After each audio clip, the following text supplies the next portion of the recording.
what's Missin Curfew? It's when you kind of play guilty, but you show up. How nice is a green light on the road, though? No practice tomorrow, no plane, just go. Scotty Upshaw in the clear, and he scores! Right in front, scores! A few laughs, a little bit of fun, and obviously a lot of hockey talk. You're listening to Missin Curfew. Fellas, coming to you from the Balboa Bay Club. This is Missin Curfew. And before we start snapping around, let's not forget, like always, this show is presented by DraftKings. DraftKings, the crown is yours. Richie fella, Swishy 93.1 boys, Merry Christmas. Good to see you, fellas. I'm battling a fucking head cold. I got a fever, boys. I didn't get out of Christmas without fucking getting sick, boys. So I'm hanging in there, but it's good to see you, boys. Did you guys have a great Christmas? Yeah, I had a great Christmas. Sorry you're under the weather, buddy, but breathing that shitty old Port Hope air in with. Actually, you know where I was, Rich? I didn't stay in the Hope this time. I stayed in, I was in Newcastle because it's right in between, kind of where my sister lived and my parents lived. Okay. So we weren't, I did get into the Hope though a couple days just to see if she's still. Yeah, I saw you at Kelly's. Yeah, I took McLaurin to Kelly's. Especially that was my old watering hole fella. Kelly's home like in last call there now, boys, is 10 p.m. I'm like, fuck, I didn't even come in the back door till 11:30 back in the day. 10 p.m. Wow. And what was the franchise saying there? Shout out to Shane Taylor. You were saying they used to have a shuffleboard table in there. I think in your video, and they took that out. Oh yeah. They had after didn't make it through COVID. Okay. But that shuffleboard, that was prime location, good real estate, and good banter. Right. It's a good, easy way to kind of get the mojo going. Especially let's put a little shuffleboard. Eh? Yeah. Especially, how about back in the day? Was there any talent walker in there? Or was it just kind of a guys spot where you go home and just dust off about 20 beers each? Yeah, it's no little Texas, eh, Rich? It was no little Texas. There was no little Texas. I can tell you that. There she is. No, nothing is, baby. We all know that. Especially give you the over under for 3.5 minutes before the first little Texas. Take the under. I'm like, I'm gonna the under. I'm gonna jump all over that as soon as I see it open. And he gave it to That's why I set you up for with the Kelly's home like. I knew it would flow right into it. So you're welcome. So Richie, you're on the ice there, fella, at Pine Canyon, snapping around. And did you happen to see Mitch Berger, the old punter from the NFL? He was on the friendly confines of Pine Canyon. Yeah, he was up. He was up here. I didn't see him. He was up here actually for Christmas. I came up the day after, but we did our annual. We have a game, Pine Canyon versus the other club in town, Forest Highlands. Nice, really nice club too. And they came over and got their asses whooped all over the rink. But it was a lot of fun. It was like we're in a small rink, so we played 3-on-3. Yeah, two goalies was nice, and then we had Dave Tippett was coaching this year because he had a hip replacement, so we had good coaching. But a lot of fun. Yeah, and then I was on the ice this morning with a couple youngsters, showing them around a little bit, doing some passing stuff and shooting drills. It was great. A lot of fun. Doing some face-offs with Richardson, hey? Just Saba back. I made him nose over the puck. I made him do a little skate at the end, too, a little bagger. Yeah. My nephew Porter's playing D now, right? So I try to do a couple of drills with him, a little D to D, hit the middle. I'm like, listen, your first option is always to the middle, and then your second option's up the wall. But when I was trying to work a little D to D hinge with him and his buddy Bo, but maybe a little young yet. I'm like, get underneath it. That wasn't perfect. Well, back in the day, it was probably first option, get her out of the rink, eh? Get her off the glass, get her out of the rink. I'm not telling him to ever go off the glass. I told him, your last play is going off the glass. I probably should be telling him this stuff, eh, boys? Because he makes the right play, my dad says. He just keeps it simple. I'm like, you got to go to the middle, Swishy. Well, I mean, you can always go off the Windex, right? You can always go to the glass. Like, you can trust the Midas touch. You got to survey your options, though. Middle's number one, obviously. And then you look wall. And then last case, I always thought it was such a brutal look when you go glass. Oh, I hated that play. I'd rather rim it. Nothing worse than firing up the glass or icing it. Well, I guess turning it over in the middle, eh, Rich, when they score, it's probably worse, but... Oh, Swish, what'd you get up to for Christmas, buddy? Dude, I was in Park City, but there was no snow. Like you know what I mean? So we couldn't ski at all. You got to bring your own up there this time of year. But yeah, apparently there was no snow, so we couldn't hit the slopes. I brought all my gear up there, Rich. I had everything set up, but I even asked a couple guys that were up there. It was like 2 or 3 runs open, and they were basically like, "Well, it's icy at the top and slushy at the bottom." So we stayed away. Honestly, just kind of drank for a few days. That was it. Ripped around the town, obviously. Yeah, man, it was good though. We were hanging out with the fam, and then the Kellers came over for Christmas dinner. Had a good time with those guys, and some of the other guys on the Mammoth were in town, Mosey and on Park Avenue. So it was a lot of fun. Anytime you're back in, one under one roof as a family is those times where you really cherish, and you're chirping your sister, your bro, and that's the best time. You just miss those. Like, it's like I was just looking around. I was like, wow, I can't believe like us jackasses all grew up under one roof. I miss those days. Yeah. Does anyone, speaking of days, does anyone know what day it is? This stretch is unbelievable. I think New Year's Eve is right around the corner. It's coming up quick here, fellas. I'll tell you, when the kids don't, I know you guys don't have kids yet, but when you don't have kids, your kids are out of school, excuse me, you don't know what day it is. Like, and I know Christmas and all these, I had no clue what day it is. If Sunday feels like a Wednesday, and I'm excited to get through New Year's and get back on a regimen here. You're like, I'm going to be hungover, but it ain't going to be a day. I don't know what day it is, but it ain't going to be a day. Boys, I'll tell you what, I took it fairly easy too. Like, I hit the pen a lot. I'm not gonna lie to you. I went to this nice little establishment in Toronto and Yorkville, got a nice couple pens. But Switchy, I saw your cowbell scene. Was that just a local bar in Park City? That was great, buddy. When you're just give me more cowbell. Yeah. So last year we went to this place with, again, my family, and then a bunch of the boys on the team were up there, and this year we repeated it. It's a place called the Spur, right on the main drag there, and they do live music. And last year was unbelievable. This guy was just basically playing whatever we shouted at him. And this year it was a different dude, and he was a little bit of a stiff, but he had a bag of different instruments. So he had like a triangle, he had the cowbell, he had a tambourine, he had everything in there. So he was kind of handing them out. And once I got a hold of that cowbell, baby, I just went full Uncle Swishy mode and was just playing the shit out of that thing. We were standing there. I was playing the cowbell, but yeah, he was not a fan of Swishy playing that cowbell because I was stealing his show, to be honest.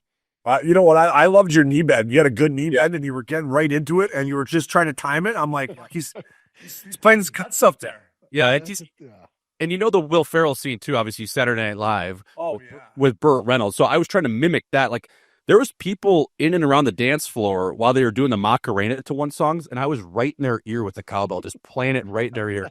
And I finally looked at the guy, the singer, and actually Old Dominion came on. It was one-man band. And it's like, I don't want to be a one-man band. And I'm looking at him, well, I don't want to be a one-man band either. And I'm playing the shit out of that thing. So I was full Will Ferrell. I had the crop top on, great knee bend. But yeah, I thought it was on beat, man. I thought it sounded pretty good.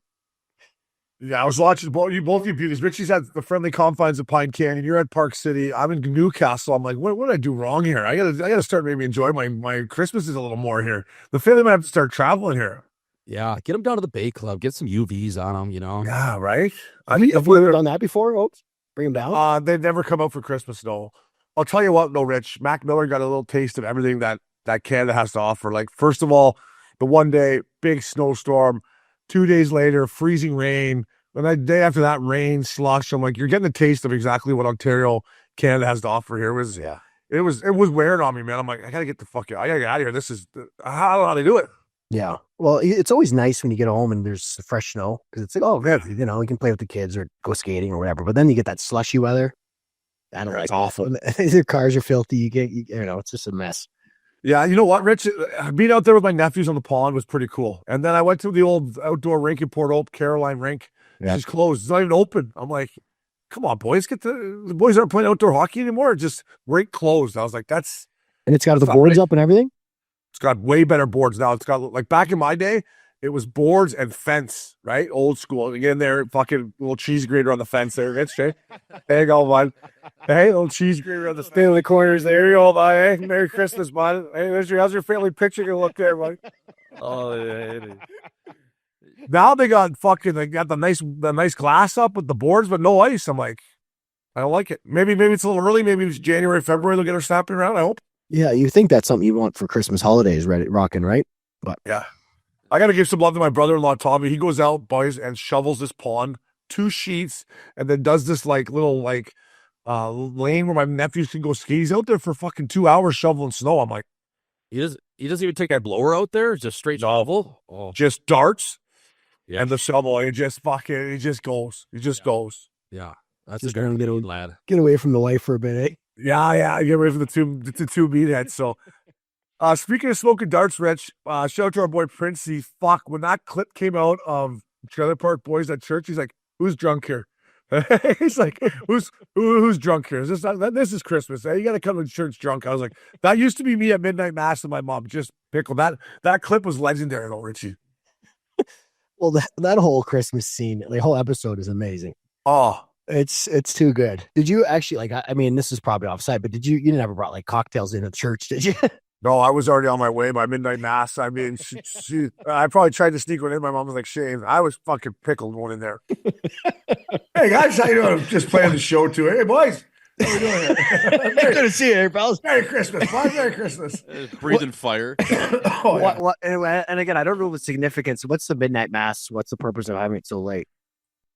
So everyone's drunk? No, because the other mass is kids. Like they do like a 6 or 7 o'clock mass, and then I think there is a 9 o'clock service. Okay. So my mom just always wanted to go to midnight mass, and I was always just drunk. Like I tried to drink my way out of it. Like eventually she'll just be like, "We're not going." And eventually she's like, "Okay, no more church." Well, the science I think behind the midnight mass, right, is it's the first look at Jesus' birthday on the 25th, right? Oh, I guess that's okay. There we go. So It's a one eye look though, eh? Yeah. Is that again? Hey, bud, happy birthday, bud. Obes, I always had this thought, like, would it be frowned upon? Would it be frowned upon to tailgate a midnight mass? I think if you opened up a shop in the church parking lot, that'd be frowned upon. Yeah, I'm pretty sure. Pretty sure the boys in blue might come by and say, "Boys, tighten her up here." You got the George Foreman out there. You're grilling dogs, brown bagging it. Tunes going, Christmas tunes going. Just wait for mass here, boys. Got a couple hours coming over. Here we go. Come on over. Fire the pigskin around here a little bit. Oh, that's funny. That's funny, man. That clip was legendary. I mean, Princey find that stuff was unbelievable.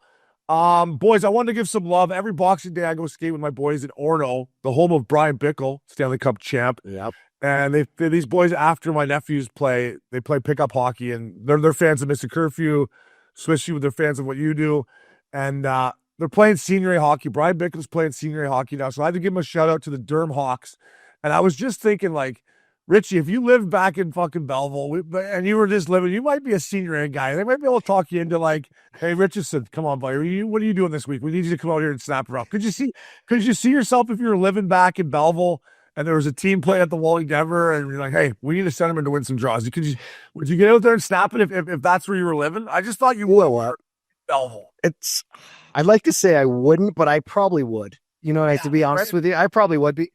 Probably depending on who's coaching and who's on the team. If I had a few boys, and obviously I'd probably want a little player coach role in it too. But Reg Dunlop or Reggie Dunlop. But I don't know. I think that would be fun. But then like you need a tough kind of team that would.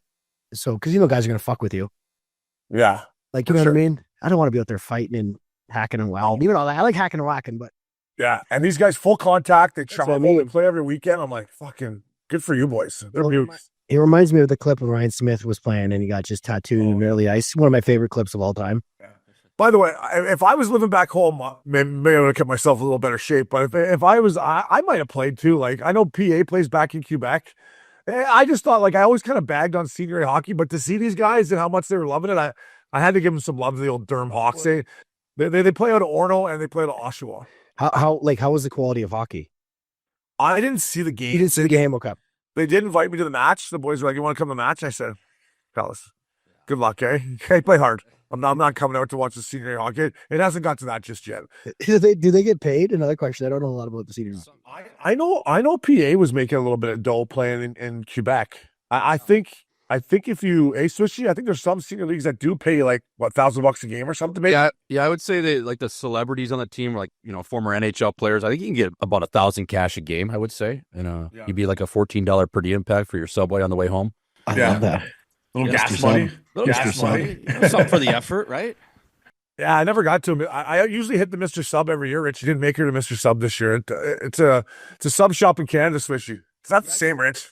Yeah, well, I'll tell you, the Mr. Sub in Belleville, Ontario, you go in there, and I haven't been there in years, but they never used to wear gloves. They used to just go straight pipe, no gloves. I'm like, what? I swear to God.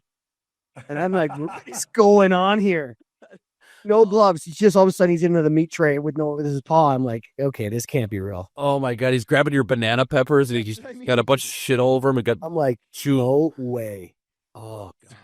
Cigarettes. So the yellow on their hand from when they're smoking darts. Like, hey, just ash it. Just don't touch those tomatoes with that hand, maybe. All right? Little some sauce on the side there. Pick it up with your teeth. That'll be cleaner. That's funny. You know what I used to love in old Belleville, Ontario was the old pita pit there right across from little Texas, eh? Oh yeah, buddy. Over there for a little pita pit, then back out to Oak Lake. Oh yeah, maybe grab yourself a scrap and get. I was dodging scraps everywhere there. Everyone wanted to fight me. I'm like, fuck, boys, eh? We got a couple on the go here. We're just trying to get trying to carb up before we get out to the lake. Try to get to the Belleville Club. A little chicken bacon in it here. Come on. Yeah. Good old Belleville. We got to get to Belleville. I still forget that they have an American Hockey League team there. I was watching the Sens play the Leafs back home, and we're like, oh, this guy just got called up from Belleville. I know. I think that'd be a decent American League town, Rich? No. I don't think there's a lot going on, obviously, but some of those guys, I've met a couple guys that have played there, and they stayed out by like the Bay of Quinte area, and there's a couple rentals out there. They like that, so they could go golf when it's decent weather. And so, yeah, I don't know. Golf for the first 10 days of the season. I played that bar in the American League. It's not perfect. It's like a YMCA. Is it still Olympic-sized ice? Is it still massive, or do they bring her in? I think they brought it down. Yeah. I'm not sure. I haven't been there in a while. But man, it's a while. Yeah. There's a lot of ice out there. Remember Nathan Robinson, Rich? The guy played ball. 77. Yeah, he can fly around in that Olympic-sized ice. I'm like, this isn't perfect. No, this isn't perfect. Yeah. Boys, World Juniors time. Swishy, I want to talk to you. Keaton Verhoeff, right? I flipped the game on fella, and he's not playing. I know he played last night against Denmark. Did you watch him play last night against Denmark? Because I did see on the airwaves, but I was shocked that he wasn't in the lineup either, buddy. Yeah, I watched him play last night. Listen, Denmark's a glorified JV team, right? So they had their way with them. I think the shots were like 42-9. They ended up beating them 8 or 9-1. But I did watch his game, Obes. I thought he was good. I think, the first two games he didn't play, I was just questioning, why is this underage defenseman not in the lineup? Is he not one of the best 7D you have here? Even if he played as your 7, I still think he has value. He came in, he shook off a little bit of rust early, and then I thought he found his groove, man. I thought he was really involved in the 5-man cycle in the offensive zone. I thought he was making really good plays. He had good poise.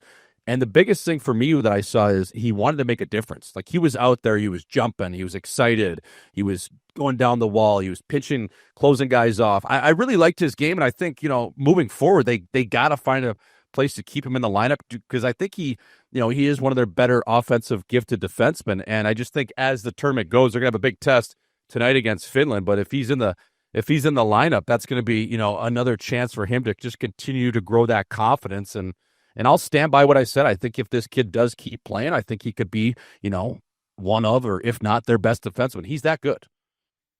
Yeah, he looks the part. I mean, I seen him warming up. He looks like he looks like a national leaguer, big, tall, lean. I was surprised too, because when I watched Canada play against the Czechs, and by the way, the Czechs, I mean, they were bigger than us. I mean, I think either guys on that team play in the CHL, but I mean, when we played against the Czechs, Richie, they were almost more physical than us and like wearing on us a little bit. I'm like, this is not right. Well, Obes, full disclosure, I haven't seen any of the games yet, buddy. Yeah.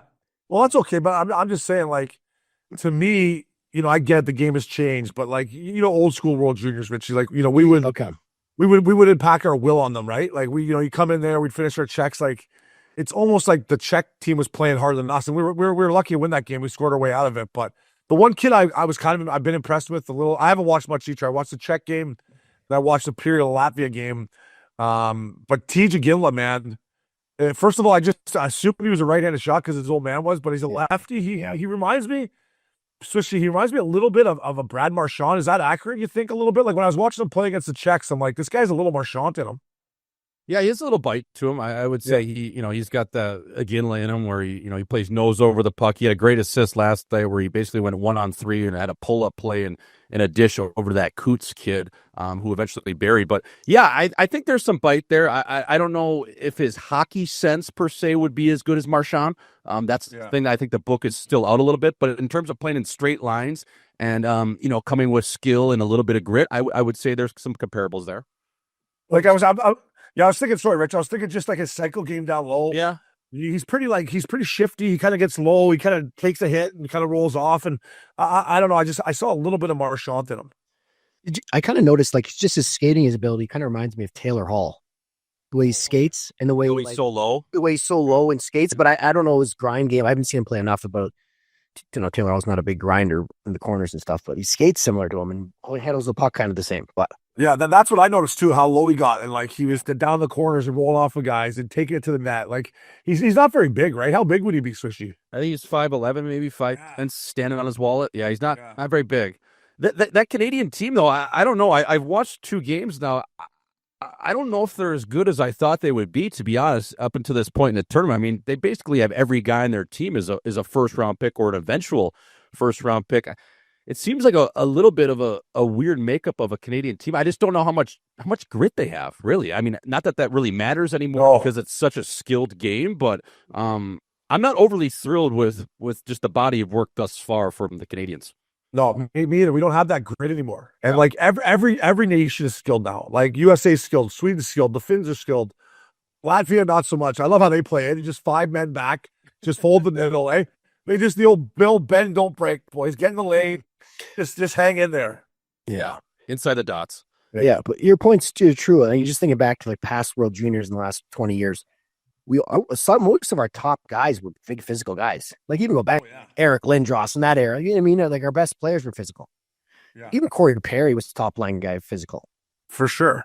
Yeah, I don't know if you guys saw it. It was against Canada. They kicked this poor kid out from Latvia for a headshot. It was just a body check. And like, I don't know if you guys have noticed the clips that Princey's been putting up from World Juniors in the past. I get it. The game has changed a lot. I get it. But some of these hits in this tournament now would be you'd be kicked out for life. Like, it's just like, it's crazy how physical we used to be as a nation in Canada, but overall, how physical the tournament would be, Rich. Oh, 100%. We always talk about Tutu on here. Like, watching him in World Juniors was like, I wouldn't want to go on the ice. Those kids were scared. Yeah. I don't know. Yeah, it's just, I guess the game's changing. It would be nice to see some of our top players be a little more physical, though. Exactly. You guys always used to carry like a 13th forward or a 12th forward that was like just an absolute mucker too. Like I remember 2010 or 2008, that Stefan Delarivere, or, you mentioned Toots, even Tommy Wilson, my age. I feel like Canada always used to have like one guy from the Western League or like Northern Ontario that would just come in and just be like, they're just absolute mucker. And it's like, seems like that part of the game is, for the Canadians. I feel like that's kind of like a Scotty Edshaw coming in. Yeah, exactly. It's like, a guy just going head over heels, someone that's going to instill a little bit of fear.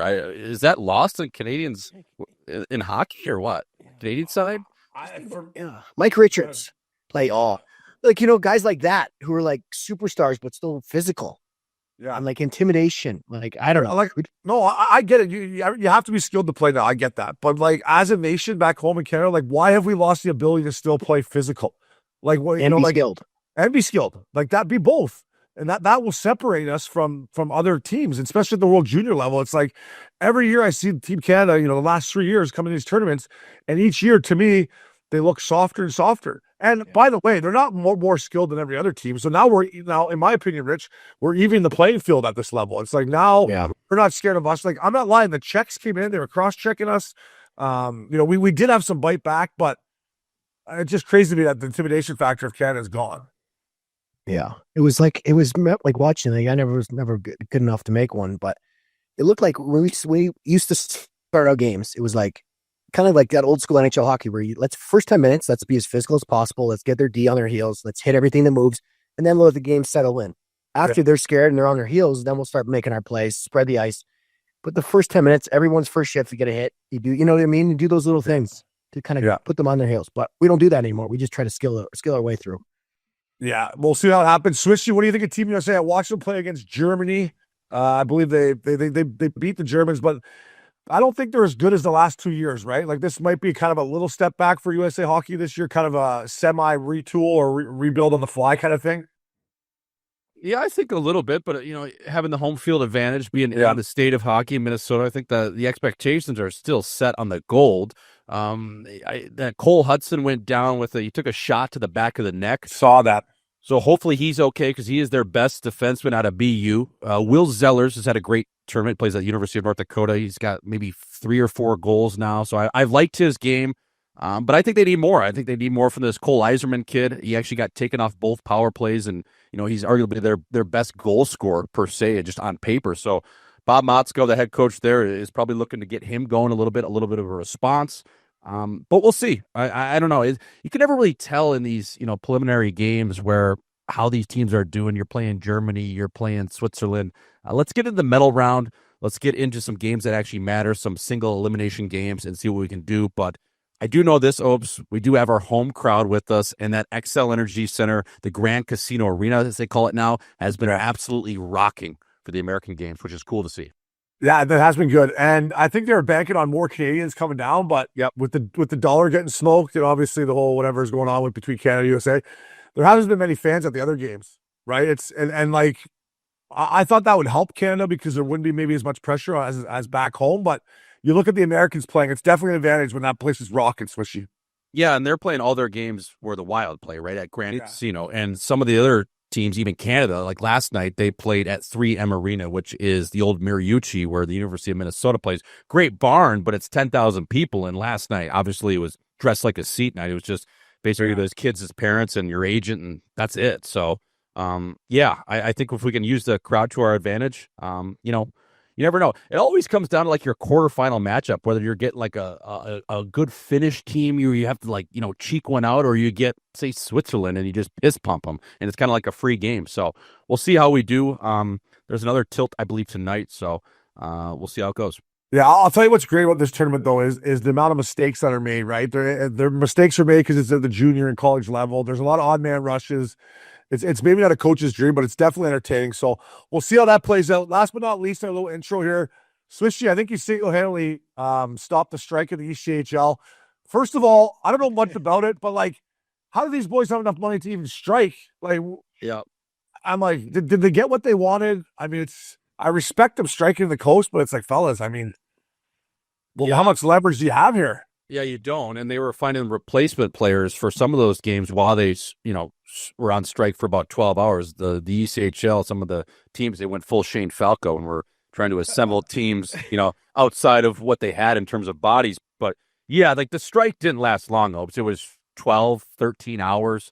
And basically what I gathered, what they were asking for as I was sitting at the No Name Saloon one night is they were asking for a 20% raise in pay for guys on ECHL contracts. After 3-3s, they wanted 2 days off and then 1 day off a week. So not a crazy ask. I think they're going to get what they asked for. I love that. They've come to they've come to an agreement tentatively. And so I think it's going to be finalized. All the players have returned to their respective teams in good faith that this deal will get done by the new year. But yeah, I just thought it was funny. I was just trying to make some comedy out of it. Like, you know what I mean? Like I threw out because one of the complaints was they were getting used equipment. And for every guy that's ever played in the coast, when they get up to the American League, obviously, you're getting old gloves, you're getting, a sticky helmet. So I tweeted out that the ECHL signed with a electric bike company. Yeah. So I threw that out there, but you wish, these guys, you wish them the best. Hopefully they get everything they're asking for, but at the same time, you kind of got to realize where you're at. And at the end of the day, nobody's forcing you to play hockey. Yeah, that was great. Richardson from the top rope and the Missin Curfew team text. He's like, that helmet's not real, is it? That helmet can't be real. I was hoping some guy would throw that on. Oh, God. That'd be so funny. You're just ripping around in that, half birdcage helmet with the little glasses on it. Oh, my God. That'd be unbelievable. Especially that. Let me just ask you, what are those guys making? Like, well, yes, $500 a day or something? $500 a week is ECHL minimum. So, not a math guy here, but if you 20% raise, it's only $100 more a week or $200, So, I think it's doable for these owners. Their biggest thing was like, all right, guys, if you don't want to play 3-3s, like Friday, Saturday, Sundays, that's the only real chance we have throughout the week to make money on a game, right? On a $1 beer night. So I think they're going to keep the 3-3s in place. And then obviously, the boys will get 2 days off because there is travel within those 3-3s. Listen, I like that 2 days off, Rich. Hey, every 2 days. Hey, now, it's dangerous there, boys. Hey, give me a pair. You don't get 2 days off very often, right? Remember back in the day when you get 2 days off, it felt like a week. You're like, oh, this is great. Oh, it was the best. Well, you always waste 1 day hungover. Maybe two. Maybe two. Maybe two. Come in a little stung there on the third. That's a classic Phil Kessel quote. You just have a day off and you kind of want another day off. Yeah. Okay. Well said, Phil. I hear you, buddy. So Swishy, good job on that. Good job to the boys on the coast. Easy come, hard to leave league, so I'm glad they got it figured out. So we're right back at Missin Curfew. Welcome back to Missin Curfew. Pick 6. DraftKings' newest fantasy pick'em game. Just choose more or less on 2 or more player stats. The more accurate your picks, the bigger the payout, fellas. Get in and see how just a few picks can turn into some nice dough. Fellas, pick 6. I fired one in last night. By the way, Air Canada, thanks. Richard, I mean, my flight was only delayed 4 hours going there and 3 hours coming back. So 7 hours total. And they had the nerve, fella, of sending me a text, me like, oh, sorry, here's a $20 drink coupon. I'm like, fuck. Keep How about it, Fresca? Keep it. Keep it. So I threw one in last night, boys. I went 5 for 6, so I got $27 back, money back basically. I had Macklin Celebrini over half a goal, boom. Clayton Keller over half a point, boom. Nathan McKenna over half a goal, boom. McCarr over half a point, boom. Brady Tkachuk over half a point, boom. And then the one guy that didn't hit was Leon Draisaitl over half a goal. So, Richie, I know you've been firing at him, but I like this little pick 6, buddy. At 5 for 6, get my money back, keeps me in the game. There you go, baby. I'm doing one as we speak right now for tonight. Just kind of weighing my options. I haven't done enough in a couple. Well, obviously, we just got back on here last couple of days, but I love it. It's kind of up my alley. I love the little props, love the shots, I love all that stuff. So I try to fire one in every couple of days, and hopefully tonight hits. Where are you leaning tonight? Where are you leaning towards? I got Jack Hughes for a point, Trevor Zegers for a point, Bertuzzi for a point, Sammy Reinhart for 2.5 shots plus, and I'm still working on the last 2. Just gonna let it simmer for a sec. Yeah. Yeah, you gotta tickle Jack Hughes right now, eh? Just all over page 6. Thank you. Like, this guy's a National Leaguer, eh? Swishy, this guy's doing it right. He really is. I wonder what he's got on the go. Obviously, we know what he has with Tate McRae, but I wonder what his side action is. I wonder if his bullpen's like a young Joe Burrow. I don't know what he's modeling his game after, if he's just honing in on one thing and saying, hey, don't mess this one up. But, yeah, I think right now, you could see the excitement he has to be back on the sheet, and he's buzzing, man. I love his celebrations. He's like a young Patty Kane out there. Yeah, he's exciting to watch, so I'm glad he's back and snapping around. So DraftKings pick 6, boys. Get involved. Great odds. And like Richie said, a lot of great props. A lot of fun around the National League. So moving on, it's the Kits Eyewear Dish of the Week. Fellas, squinting at the menu on date night, it's not a good look, fella. Time to level up with Kits glasses. Frames are just $28. Pick your style, upload your prescription, and boom, next thing you know, knock on your door, Kits Eyewear. Use code CURFEW for your first pair free. Fellas, the Kits Eyewear Dish of the Week. Back to the World Juniors. Gavin McKenna has it on a string. And like you said, Richie, he must have his Kits Eyewear on to see this guy. He just holds it, turns, fires at that Brady Martin, who I absolutely love too, and he fires it home. This is why Gavin McKenna is, arguably or going to be the first overall pick. This dish was National League rich. And like you said, when I was watching it live, I'm like, how did he see him? How did he have the patience to hold? And then boom, put it right in his wheelhouse. Yeah, it was unbelievable. I gotta tune in and watch this kid more. How's he look so far? Is he looking like the first overall pick, or you I mean, to me, he doesn't look that explosive, but like Richie always says, he's young. Yeah. I learned my lesson with Conor Bedard here. Richardson told me for 2 years he's young. So maybe it will come with time, but he's richie been struggling at Penn State, eh? Switch, he hasn't been putting up the numbers that they thought he would. Yeah, he's still a point-a-game player at Penn State, and when I watched him in the World Juniors, he had a hat trick last night against Denmark, but I would say first step or fast twitch, and then I would like to see maybe the compete level, to be honest, off the puck raised a little bit. But maybe he can find that as time goes and he gets to the National League. I think he'll be fine, Rich, if he especially has a good centerman to play with. I mean, the kid can bury, he can dish, as we see here. But yeah, those two things that kind of stand out to me are like, he just looks young and he looks like he's got to get more competitive away from the puck. Yeah. Wouldn't it be funny if it shapes up again as Chicago gets the first pick and then they have their dynasty coming together again, right? You know what I mean? They got the guy Taves, they got Kane, and it's like the same build again almost, because they're going to fall back again. They might have a chance.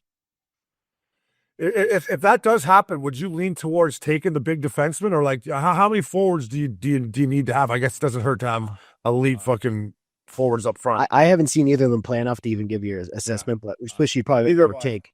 I would if I was Chicago and I had the one pick, I would go McKenna just to have a guy to play with.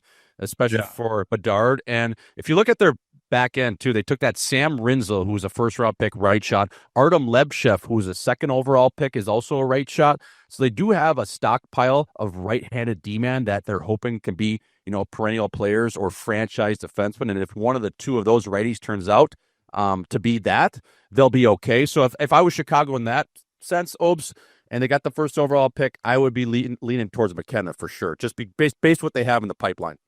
Yeah. Unless that other kid just shoots to the moon like in the next 2 months or something, right? Like, yeah. So Switchy, a point a game in college is good, right? Like, should he be putting up bigger numbers than that, or is that par for the course when you make the jump to college hockey? Yeah, I mean, it's good. He's getting a lot of cookies on the power play. Penn State plays in the Big Ten, so I would say it's not as good as the NCHC or even maybe Hockey East. I think it's a good conference. They have Michigan, Wisconsin. Those teams are obviously good. Michigan State. But I would say, when I played against Jack Eichel, for instance, as a underager that was going into his draft year, right? He had 72 points in 40 games, so almost 2 points a game. And I could really tell that Ikes was like, okay, he was a man child. And this kid, he doesn't have the physique that Ikes has, but I would say, yeah, Obes, I would like a little more out of him, to be honest, especially just with the hype coming in and how many points he put up in the Western League. So we'll see. Maybe he has, a great finish to the World Junior, and it kind of catapults him to a really big finish in college. But the games I've watched, the two things I see is he's light on the puck and the compete levels. It's got to get a little higher. I would agree with both of those. But from the little that I've watched him, his compete can go a little higher, big time. Yep. So we'll see. Yeah. That was our Kits Eyewear Dish of the Week. Boys, get this guy a Labatt Blue. Brought to you by Labatt. With Labatt, you can buy beer and get gear. Go to their website, snap a photo of your seat, and upload it against points towards exclusive merch. Any size, any product, anywhere you're buying Labatt. Sign up at rewards.labattusa.com. Fellas, I'll tell you what, the Sprinter van, thanks to our boys at Luxury Auto Collection, is just stockpile with blue lights right now. The whole stockpile. I mean, it's just right there under the seat. You just open her up. Ice cold, boys. It's fuck, it's a nice time. It's a nice time. I love that. Boys, get this guy a Labatt Blue. I'm dishing a few here. First of all, the Buffalo Sabres. I don't know if it was because the boys were at Chippewa Street. Everyone was eating chicken wings except for Richardson. I don't know if it was because of that, or maybe it was just the threat of John Tortorella's name being brought up. That I'm like, hey, he might be the next coach of the Buffalo Sabres. They have snapped off 9 straight, boys. Chippewa Street is rocking. Our boy Jason at the bat is like, hey, if the Sabres make the playoffs, you guys got to come back. I'm like, the fact that we're even talking about this, Swishy, the boys got them going. Get yourself a Labatt Blue. Don't look now, but the Sabres have won 9 straight, foul.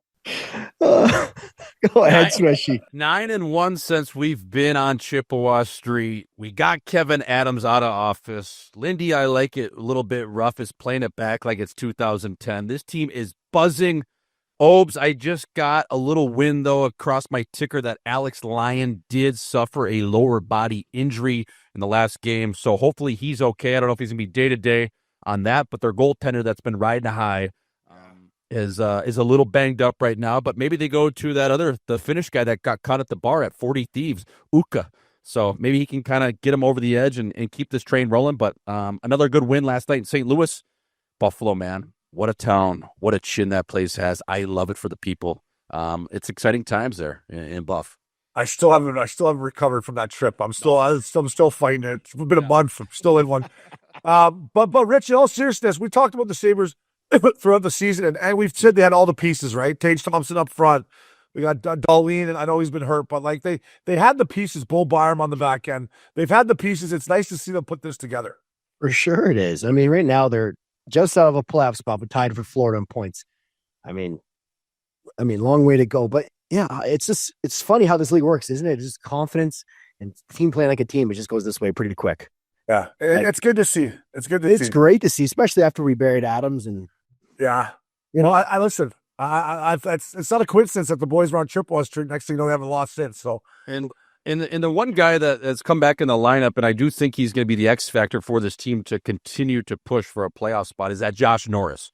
Josh Norris, he's been banged up. He obviously played really well. He's got that big ticket coming out of Ottawa. Got traded for Dylan Cousins, and so far this season, boys, 12 games, 12 points, looks good. Hopefully he can stay healthy, but I do think that's their X factor for a guy like that to keep playing well and keep pushing that forward core up front for the Buffalo Sabres. Yeah, I would agree. Good on them, Sabres fans. Good for you. I know the Sabres fans love a good blue light, so keep it humming there, boys. Get this guy Labatt blue. I'm going to continue dishing here. I said on this very podcast, I don't know, a month and a half ago, that Nathan McKenna and Conor McDavid, the argument of the best player on the planet. It's closer than people think. Well, Conor pretty much said, "Oh, shut up, bud." 33 points in his last 13 games, buddy. He is now, I think, 6 points ahead of McKenna in the league scoring or something like that. Conor McDavid, get yourself a Labatt blue. Richardson, 33 points in 13 games. I saw Coop last night. I said, hey, McDavid found his legs for you just in time for the Olympics here, fella. But he's absolutely flying, Rich. Yeah, if you want to watch some quality hockey right now, turn on the Edmonton game just for him. It's insane, isn't it? How is he saying 33 points in 12 games? 33 points. It's the National League. I don't care how good you are, Swishy. It's the National League. 33. He's got more points in the last 12 games than Austin Matthews has all year. Yeah, when I looked up at the scoring leaders the other day, and he was 6 points. Well, you can chirp him. Although, yeah, he probably had his best game of the year against the Sens the other night. But when I saw that he was 6 points ahead of McKenna, and McKenna has been doing obviously ridiculous things, Swishy, like for McDavid to not just pass him, but kind of give him a little breathing room in the Art Ross. I'm like, get this guy out, blue fella. Wild. Well, it's hilarious, too. You go on DraftKings, and his prop bets are set at over/under 2.5 points a game. I mean, he's been averaging 2.53 points a game over this stretch. So you know you're doing something right when your line is set at 2.5 points. That's crazy to me. Yeah. Hey, Richie, you want a cup and but you think going back-to-back finals. You think he just came into the season, knows he has an Olympic year. I don't want to say he was coasted early, because that's not the right word. But you think mentally he was kind of the first 25 games or whatever, 20 games, he's kind of all right, I just don't want to get hurt here maybe, or I want to just do you think that played into it at all? Yeah, and I think just mental fatigue maybe, you know what I mean? He left everything out there the last 2 years, fell short, go through a summer with all the contract bullshit, and every day training camp, what's going on? It's a lot. I mean, he got married. Was it this summer he got married or last summer? I don't know. He's got a lot of stuff going on, and he's expected to be the best player in the world every night. I would be mentally drained from that. I'm sure we all would, but he just seems to, he just finds it. He just finds it just when you think, he's not going to have a great year. Oh, now he's back. He's leading the league again. I had to laugh too, Swishy. I know they're in Edmonton and there's not much to do over Christmas, but he's skating on Christmas Eve day with him and his wife and Drysdale. I mean, for me, the last thing I would be doing over my Christmas break is even going out for a little tour with my girlfriend. You know what I mean? He's just out there on the ice. The guy loves the game.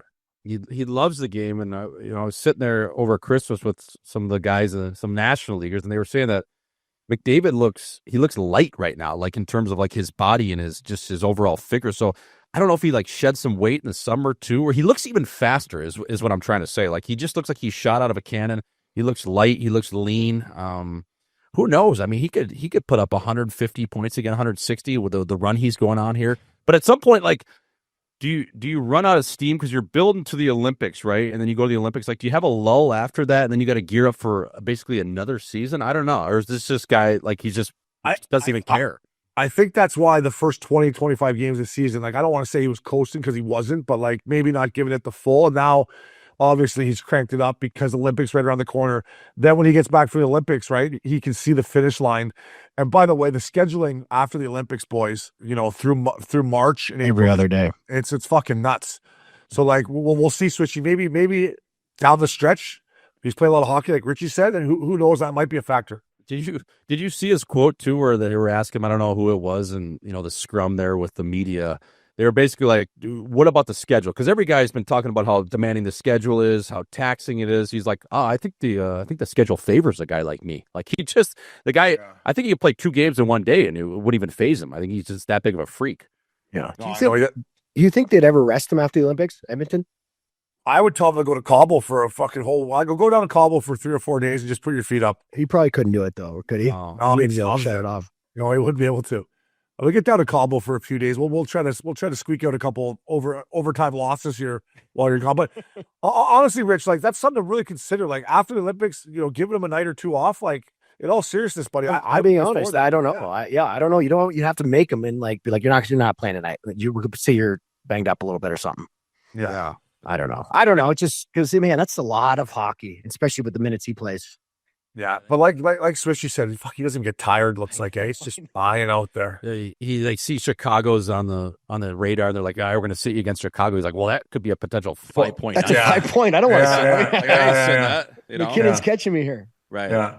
So hopefully he gets a memo on the shorter rink at the Olympics there. He could end up in the third row, how fast he's going. Yeah, you don't want to Connor, a couple rows. Slow down, fella. Last one for me, boys. Get this guy, Labatt Blue, back to the World Juniors. Brady Martin had 1-1 against the Czechs the other night. I like this kid's game. And more importantly, Richie fella, I like his pregame routine. He goes to Tim Hortons, gets a coffee, and bangs down a couple donuts, and then heads to the barn. If that is not a Canadian kid right there, Richie, give me a chocolate glaze and a honey dip. Yep. And I'll see the boys. I'll go and get 1-1. So Brady Martin, get yourself Labatt Blue. Double. A little honey cruller. double. Yeah. Maybe a little apple fritter. But I love it. It's just old school. Get a couple donuts in. Yeah, I like this kid's game, man. Right-handed shot, kind of knows where to go to dirty areas, can find opening spaces. Has got a quick release. I like his game, and like I said, I like his pregame routine. So, Swishy, you dishing any blue lights, fella? Yeah, I got one. I'm going to the Americans, Team USA. Now, this kid was on the outside looking in. He wasn't even supposed to be on the team this year, and that is Will Zellers, who the Boston Bruins actually acquired in the Casey Middlestat trade. He's a hungry, savage dog on the puck, but he's got 3 games so far, 4 goals, 2 assists, while all kind of playing like a fourth-line role. So this kid has really rose to the occasion. He's a local Minnesota kid, goes to North Dakota. Those are always the best kind of kids that don't want to hang out in the Twin Cities. They get up to the chin of Nodak because they're nail guns. This kid, he's playing with pits and vinegar. I really like his game. But for a kid that wasn't supposed to be on the team and doing what he's doing, you got to slide him a beer, and I know that he drinks them. So Will Zellers, Billy Zellers, get yourself an icy cold Labatt Blue, young fella. The Prestige Pilsner. Rich, you dishing any blue lights? Oh, I certainly am. I want to throw a little Labatt Blue light out to my boy, Conor Garland. I don't know if you guys saw this the other night. Last night, or was it Monday night, whatever. I'm all confused. Monday night, he squares off with Jared McCann, gets the gloves off, does a little dance, but I just love that out of me. He got elbowed. He's only 5'7" or whatever he is, but he held in there. I think it's maybe his first fight ever. He actually did pretty well, so I want to throw him a beer for that. Love the kid. And if I was a team looking for playoffs, looking to add a winger, I'd be looking for Conor Garland. He's signed on a pretty decent deal.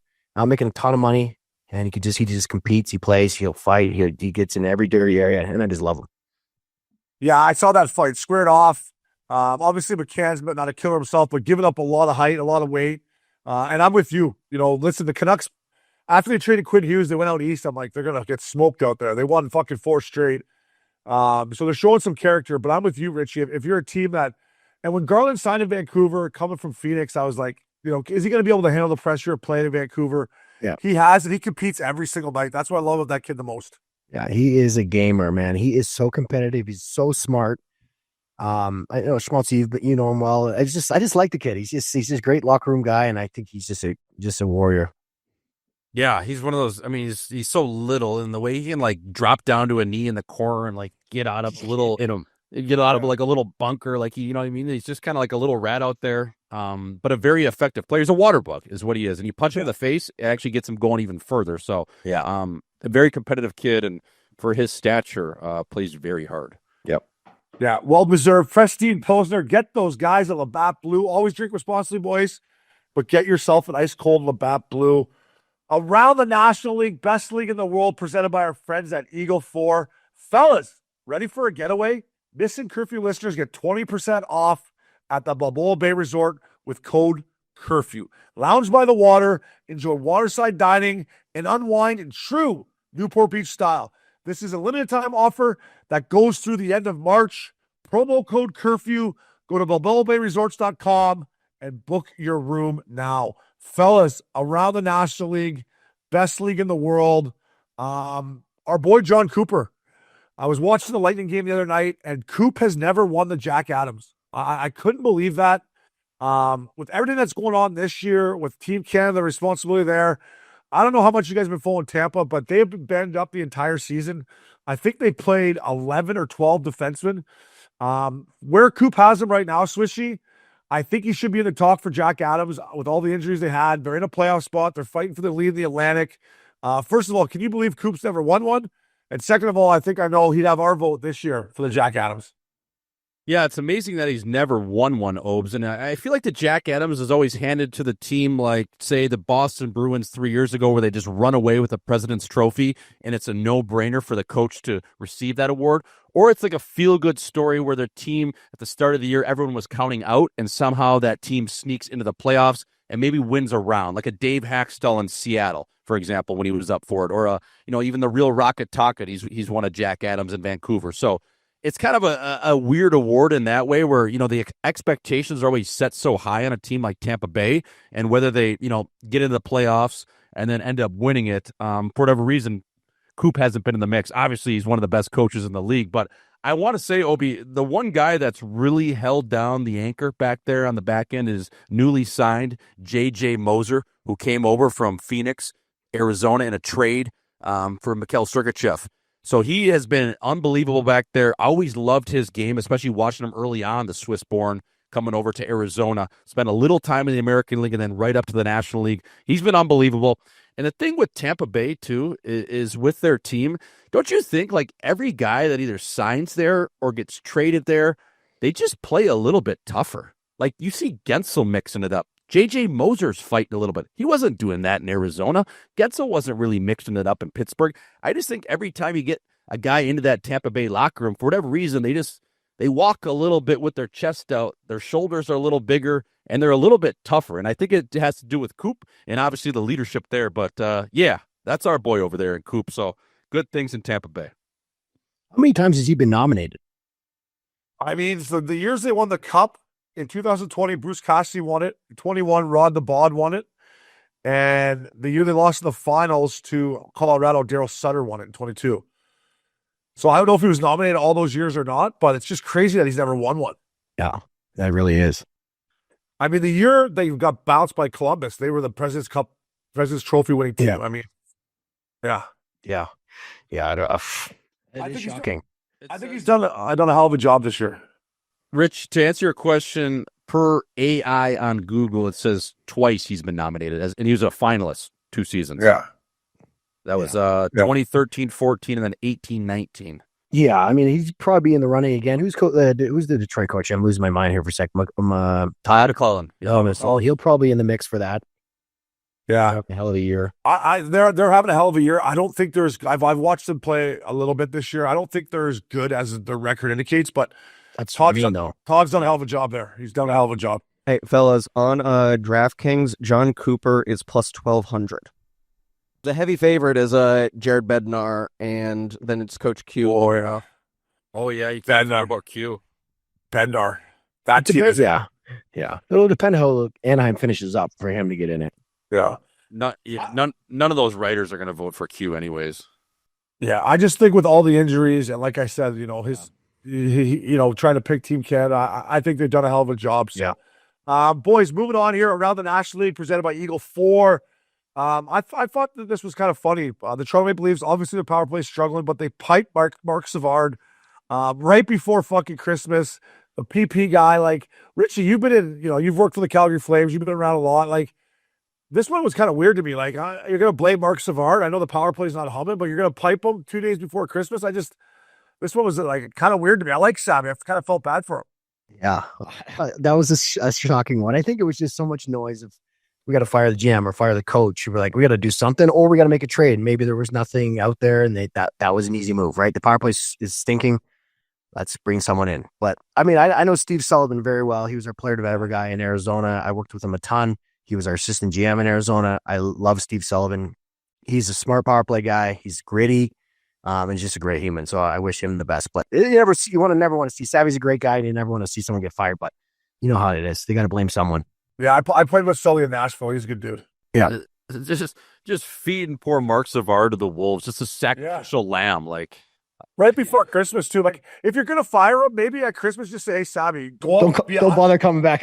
Well, just maybe be an eye in the sky for now. And then after the new year, be like, all right, you're fired. To pipe him right before Christmas, I'm like, that's fucking ballsy, boys. Well, usually, Oaks, like, I don't know what happened there, and this could be the case, but like usually if the PP's not going well, the head coach steps in and says, you know what, let me take this over. Yeah, exactly. You know what I mean? Or like fourth assistant comes in and says, hey, let me work with him too. Like they don't usually just fire the guy midway through the season. It's a weird move. Yeah, it was kind of like, oh, poor Savvy. Well, see you, buddy. Thanks for coming, bud. Go tee it up. Go down to Florida and tee it up. So, last but not least, around the National League, presented by Eagle 4, Macklin Celebrini, a.k.a. Felabrini, as Swishy calls him, making some more NHL history, boys. 60 points in 39 games, but he has 55 points, the most points before Christmas by any teenager. Listen, I watched him play last night against the Ducks. This kid is the real deal, man. I mean, look at that company. Celebrini, 55. Crosby, 55. And the great one, 51 and 80-81.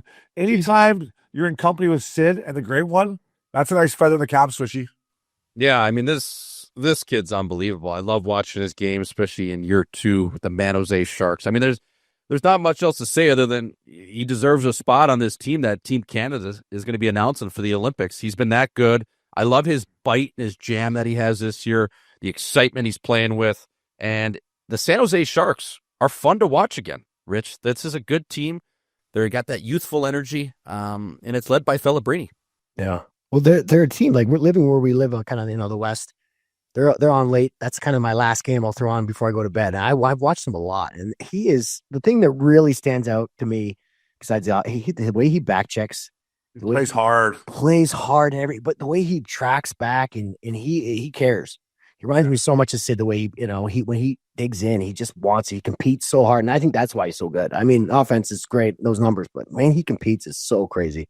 Totally. And that, as soon as he got in the league, that's what I liked about him, right? Obviously, his skills through the roof, but I'm like, this kid plays the game the right way.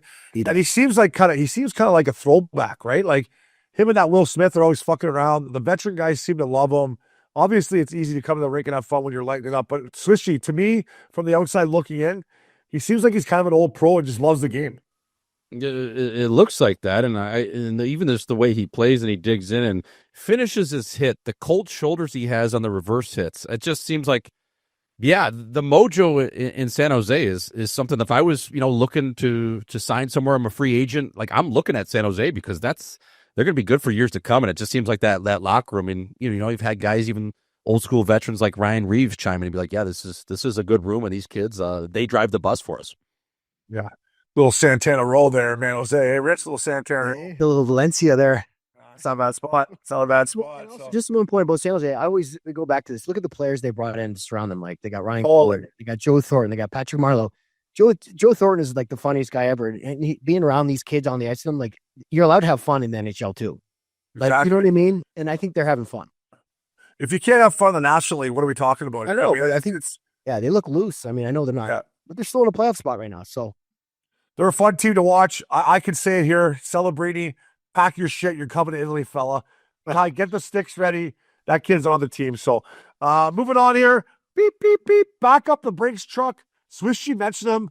Richardson, you put this kid on my radar. JJ Moser, 8 years, 54 bananas. How are you? Richie, when he got traded or whatever to Tampa, you said, this kid's the real player. Switchy touched on it a little bit earlier. But, man, well-deserved contract here. And, Richie, you were right, man. This guy plays the game the right way. Good stick, competes, long, and rewarded with a nice contract. Get yourself a nice shack there in Tampa. Davis Island, right on the water. Fucking NHL. Yeah. Well, we touched on it, but when I watched him when I was working, I was like, man, this guy always has stick on puck, always in a good position, competes, makes smart little plays. Reminded me a little bit of Nick Charmelson. Yeah. Like, great stick, block shots, little pop plays, smart little suck a guy to you, put it to the middle. I just like the way he played. So I'm really happy for him. I mean, Tampa's just finds these guys, don't they? Like, just like you said, Swish, they get there and they just elevate their game, sign them to good deals, and then they just keep doing it again and again and again. Yeah. And Rich, like, this is not throwing shade at the guy at all, but like, when they were kind of that Sean Dursey was up for a contract, I thought maybe to trade, to get Sergachev, you were going to have to give up Moser or a guy like Dursey. And I was always just a really big fan of Moser, just because he's got more offense than you think, too. Like, He does. he's capable of running a second power play. I agree. Yeah, I would have went the other way. I don't know. We never know the workings of what they Right. might have said. We're taking this guy or nothing, but Yep. you're right, though. He can run a power. He did in Arizona for a little bit. He ran some of the power play stuff, and he's really, really high IQ. This Sergachev, you see what this guy's wearing into the rink every day? This guy is just like, I mean, did you see what he wore in the last game, Swishy? I mean, he looked like a Russian kind of like a secret spy, like a long jacket. I was like, look at this guy. The Cold War's back on. Yeah, I'm like, this guy's not holding back. It was yeah, I mean, everything he rocks, it looks like it's Fashion Week in Paris. Yeah. It does. Yeah, he's spent it on the drip. You got to respect it. Did you see what your buddy's a Troy Stetcher a little bit, right, Swishy? Yeah. Did you see the jacket he rolled in with the little Louis Vuitton bag there into the Hockey Night in Canada in Toronto? I was like, that's a statement by Stetcher there. Yeah, he's always had that drip. Even like I had to dumb him down when he came to North Dakota because he was coming out of Vancouver and he had good style. I'm like, fella, like we shop at J.C. Penney's here in Forks. Like, you know what I mean? Like, you got to dumb yours. I'm walking in with like a white beer and cut off jean shorts. Like, let's just dumb it down a little bit here, fella. And then when you get out of here and you get to the National League, you can rock whatever you want. But he's always had that style, Stetchy. Yeah, you know what? You got to give that kid credit too, Rich. Did you play with him in Vancouver, Rich, or did you miss him? Didn't play with him in Vancouver, but I crossed past him like in Arizona. He was skating and all that stuff. Good kid. When he was in Vancouver, I'm like, this kid's an American League player. And he just kind of hung around, developed the skills, but compete. Say what you want about Stetcher. He battles every night. He can make a good pass. He has the ability to take some time and wait and hit the open guy, but his compete level has continued to keep him in the league. Picked up on waivers. He's arguably Toronto's, their top four the way he's playing right now. That's maybe why they're not in the playoffs. But in all seriousness, this kid's had a great career, and it's all because he plays hard and plays the right way every night, Rich. It just shows what compete will give you. You know what I mean? Yeah. And he does have some skill. Oh, yeah. He can make a good first pass. He can get up in the rush. He can shoot the puck, but he's undersized, obviously, but he competes. And for Toronto, like that's almost should be I'm not chirping him, but it should be embarrassing that kid's he should be bottom six pairing, but he's playing because no one else wants to compete for these guys. Yeah. He was fired up after the game against Ottawa. I love that. All COVID style. He's like, let's go. He's a good dude. He's a good dude. Boys, congrats to JJ Moser. Back up the Brinks truck, fella. 54 bananas. That'll keep the lights on, Swishy. Moving on here, it's the Missin Curfew Luxury Auto Collection Dog of the Week. Fellas, if you're looking to level up your ride, whether it is exotic, a luxury SUV, or even a custom van for those golf trips, you got to check out our friends at Luxury Auto Collection. Promo code Curfew gets you free shipping. Boys, if you own your own business, these beauties, a lot of tax breaks, they'll find a way to get a deal done. No money down. That's my kind of deal, Richie. No money down. These guys will find a way to get it done. If you're looking for a Sprinter van to take you to games, a golf course, concerts, dinners, can't be running the risk for getting to doing nowadays, eh, Rich? You got to jump in the luxury element. Tim Bash and enjoy the ride. I'll tell you what, they got anything you want in there, baby. Just go on their website, look for something. If there's something you want and you can't find on there, they'll get it for you. And they're the best people in the world to work with. Yeah, they're great guys. I'm looking forward to getting to the car show with you boys. The Luxury Auto Collection, Dog of the Week, World Juniors, boys. Obviously, Czech has beat out Canada the last 2 years. I turned on the game. I'm watching the pre-game show with the O-Dog. He's such a beauty. Lost his luggage. I had to go in Minnesota and buy a jacket. His luggage didn't make it down from Toronto. But I'm turning the game on, and we're working the red line. And it's this kid, Atchison. This kid is working the red line. He's sticking guys. He's going over in the Czech zone. To me, I'm like, this is what's up. I know there's no fighting in that tournament, but to me, Richie and Swish, as a Canadian-born player, you guys have knocked us out the last 2 years. Sour taste in my mouth. Nothing better than working the red line, boys. I love working the red line. So, Atchison, kid, you're a Missin Curfew, Luxury Auto, Dog of the Week. That'll never die, Richie. Work that red line, fellow. Work that red line. You meatheads love doing that, don't you? Oh, I love it. I love it. It throw a little shoulder out, accidental shoulder, a little stick. Sorry about that. Little top. Yeah, I always like shooting the pucks off the center's legs, back their legs and stuff when they're kind of gathering the pucks there, do the breakouts, fire one off their legs. That's a greasy play. That's a greasy play. But in all seriousness, Swishy, I thought it was a great look for Team Canada. Like I said, they've knocked us out the last 2 years. Why not turn the clocks back and work the red line a little bit? Yeah, I was going to ask you, what's the deepest you ever went into an opposing team's zone or end? Did you touch the blue line? I never got to the blue line, but I got to almost the bottom of the center face-off circle. I really take a couple of fucking hairs, just high stuff in her. Couldn't get it turned over. Couldn't get her turned over. But where it was a gong show was the old fucking Allstate Arena in Chicago. Remember when we came off we had a line brawl one time in the cement down there, but that was the one rink that was just a cage match coming off the ice. But yeah, I used to love to work the red line, especially if the teams didn't have that many tough guys. If they had tough guys, I'd probably just stay away. But if I knew there wasn't many guys over there, I would take advantage of that red line swishy. Yeah, that Allstate Arena where you go out behind the net on the opposing side of the visitors' side of the zone. You're coming out, and then you got the one just rubber mat going to their locker room, and then the old rubber strip going to the home locker room. That's where Vince Dunn knocked out Curtis Gabriel, right? He knocked him out in the Zamboni tunnel. Curtis Gabriel came over. He actually walked from the rubber over to the cement, and then Vinny Dunn just grabbed him. He had his right hidden. And I was in that game. He knocked him out off the ice. There was a cop sitting right there. It was hilarious. Yeah, we had the same kind of brawl. It was the second round of the playoffs before game one. Kip Brennan, like before the series even started, I had like a black eye. I was like, this is gonna be a long series here. That's the jungle. This is gonna be a long series here. I'm like, oh fuck. No one got kicked out either. Everyone just could play the game. I'm like, what?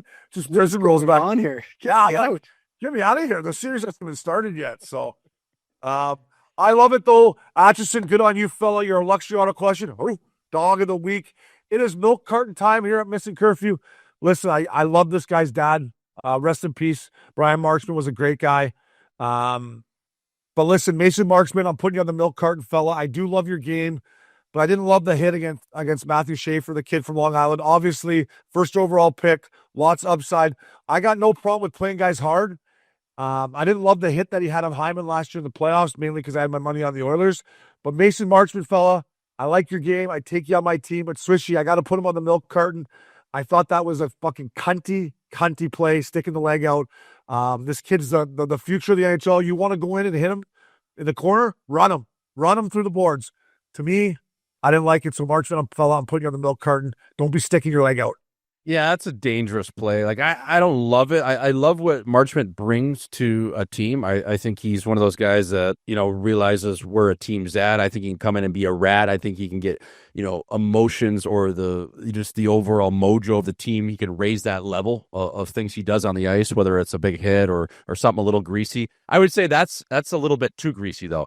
You can't be taking out a guy's knee or leg and, especially a star player like that. And then, I don't love that play, but I do like what he brings to a team. I just think that for sure that is a little too greasy, but I do like the grease in his game is what I'll say. I'll tell you what, Richie, and I love what Barzal did. I used to say to guys, you don't have to fight. Just go there and fucking hit him right in the laces as hard as you can. Yeah, you're not going to get suspended. It's going to cost you. It might cost you a fine or something, but like, Barzal didn't get suspended for that. $5,000. I think he got $5,000. Yeah, well worth it. But I love the way Matty Barzal responded because he's not a fighter, but you're not going to do that to our team. And the culture that Patty Waugh is building around there, I love it. I love that they're sticking up for each other. Yeah. Well, yeah, and you said it. That hit's dirty. You don't want to dirty. Just if you're going to want to be like for Marchment, slash someone. Get little cross checks, little face washes, little all that shit. You can't knee someone because you don't want to end a kid's career or CL stuff or all that. But I wish it wasn't Barzal that had to do it though. That's the only thing. Or someone else did it, but that was good on him. And slash him, cross check him, do something, or jump him, whatever you got to do. Yeah, I love the response from everyone. Like I said, Swishy, I'm with you. I would take Mason Marchment on my team. Fella, don't be sticking out the leg on the young stud. So, last but not least here at Missin Curfew, it is a Jägermeister Iciest shot of the night, presented by Jägermeister. Serve it cold or don't serve it all. Jägermeister, damn that's cold. For more info, visit Jägermeister.com. And fellas, always drink responsibly. KK97, boys. The Wild are humming. Right after they got Quinn Hughes, I had to put a future on them. I got them at pretty good odds, too. I like their hockey club. But this goal right here, I'm going to run it, boys. Obviously, this guy is an unbelievable talent. We all know that. But the way he uses his edges here, boys, here it comes here, right up to him. Great little play by Zuccarello, I think. But he opens the hips up, takes to the net, and then spink. Damn, that's cold. Backhand cheese. 17 million Billy G gave to him. I think he's worth every penny. That is our Jagger. Damn, that's cold. Iciest shot tonight. See him open up the hips, boys. Hips don't lie. Shakira. Backhand. That is NHL. Like, impressive thing, because you guys are defensemen, so I'll ask you this, but the way he just got past him, that he opened his hips right as the puck kind of got on his stick, and he was past him. I don't know why is that so hard? Tell me why. Like, I mean, the fact that he's picking up speed while he did it, right? It's like I thought the D-man probably thought I got a decent gap on him here. I could probably stay up on him. And then he just opened up the hips and picked up speed and the guy was in one swish. The D-man, that is. Yeah, a little 4 on the floor, a little kick start to the heart. It's just that little half push that keeps her right around him. Yeah, and the way he uses his stick to kind of push the puck around the blade too, and then with the feet get going, you don't have your gap anymore, your angle that you're eventually off. Because it looked like from the clip the D had a good gap. It almost looked like he could have stepped up and intercepted the pass, to be honest. And he didn't. And then he was caught, and then it was like he did that little hip thing, and he was past him. It was like he was 6 feet by him. It was crazy. He was caught between the shit and the stink there. You know what? And I've been there. I'm like, oh, this ain't good. I would have hauled him down, though. Just haul him down, eh? Tackle him.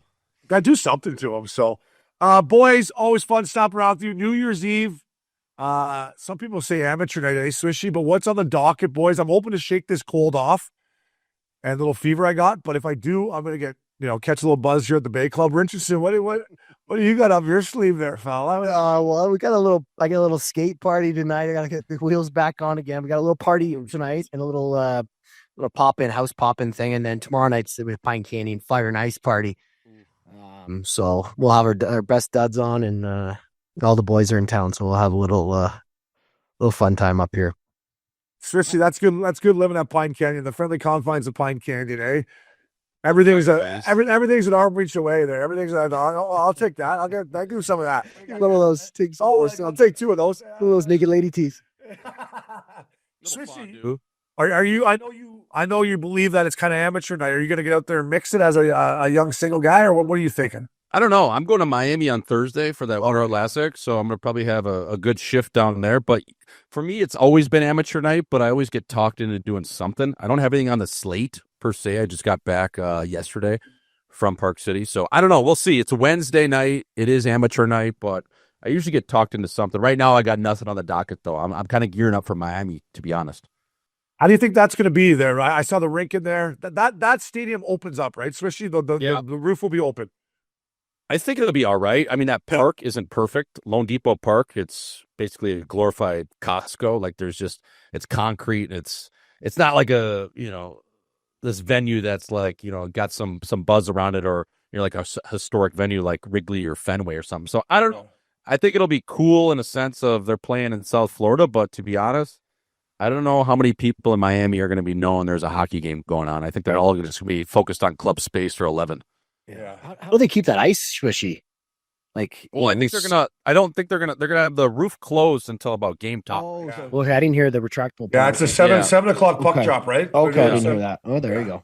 So, and it's actually not supposed to be too hot down there. I think it's like sub 65, 70 degrees, 40 degrees at night. So I think they'll be able to keep the ice at least in decent shape. Yeah.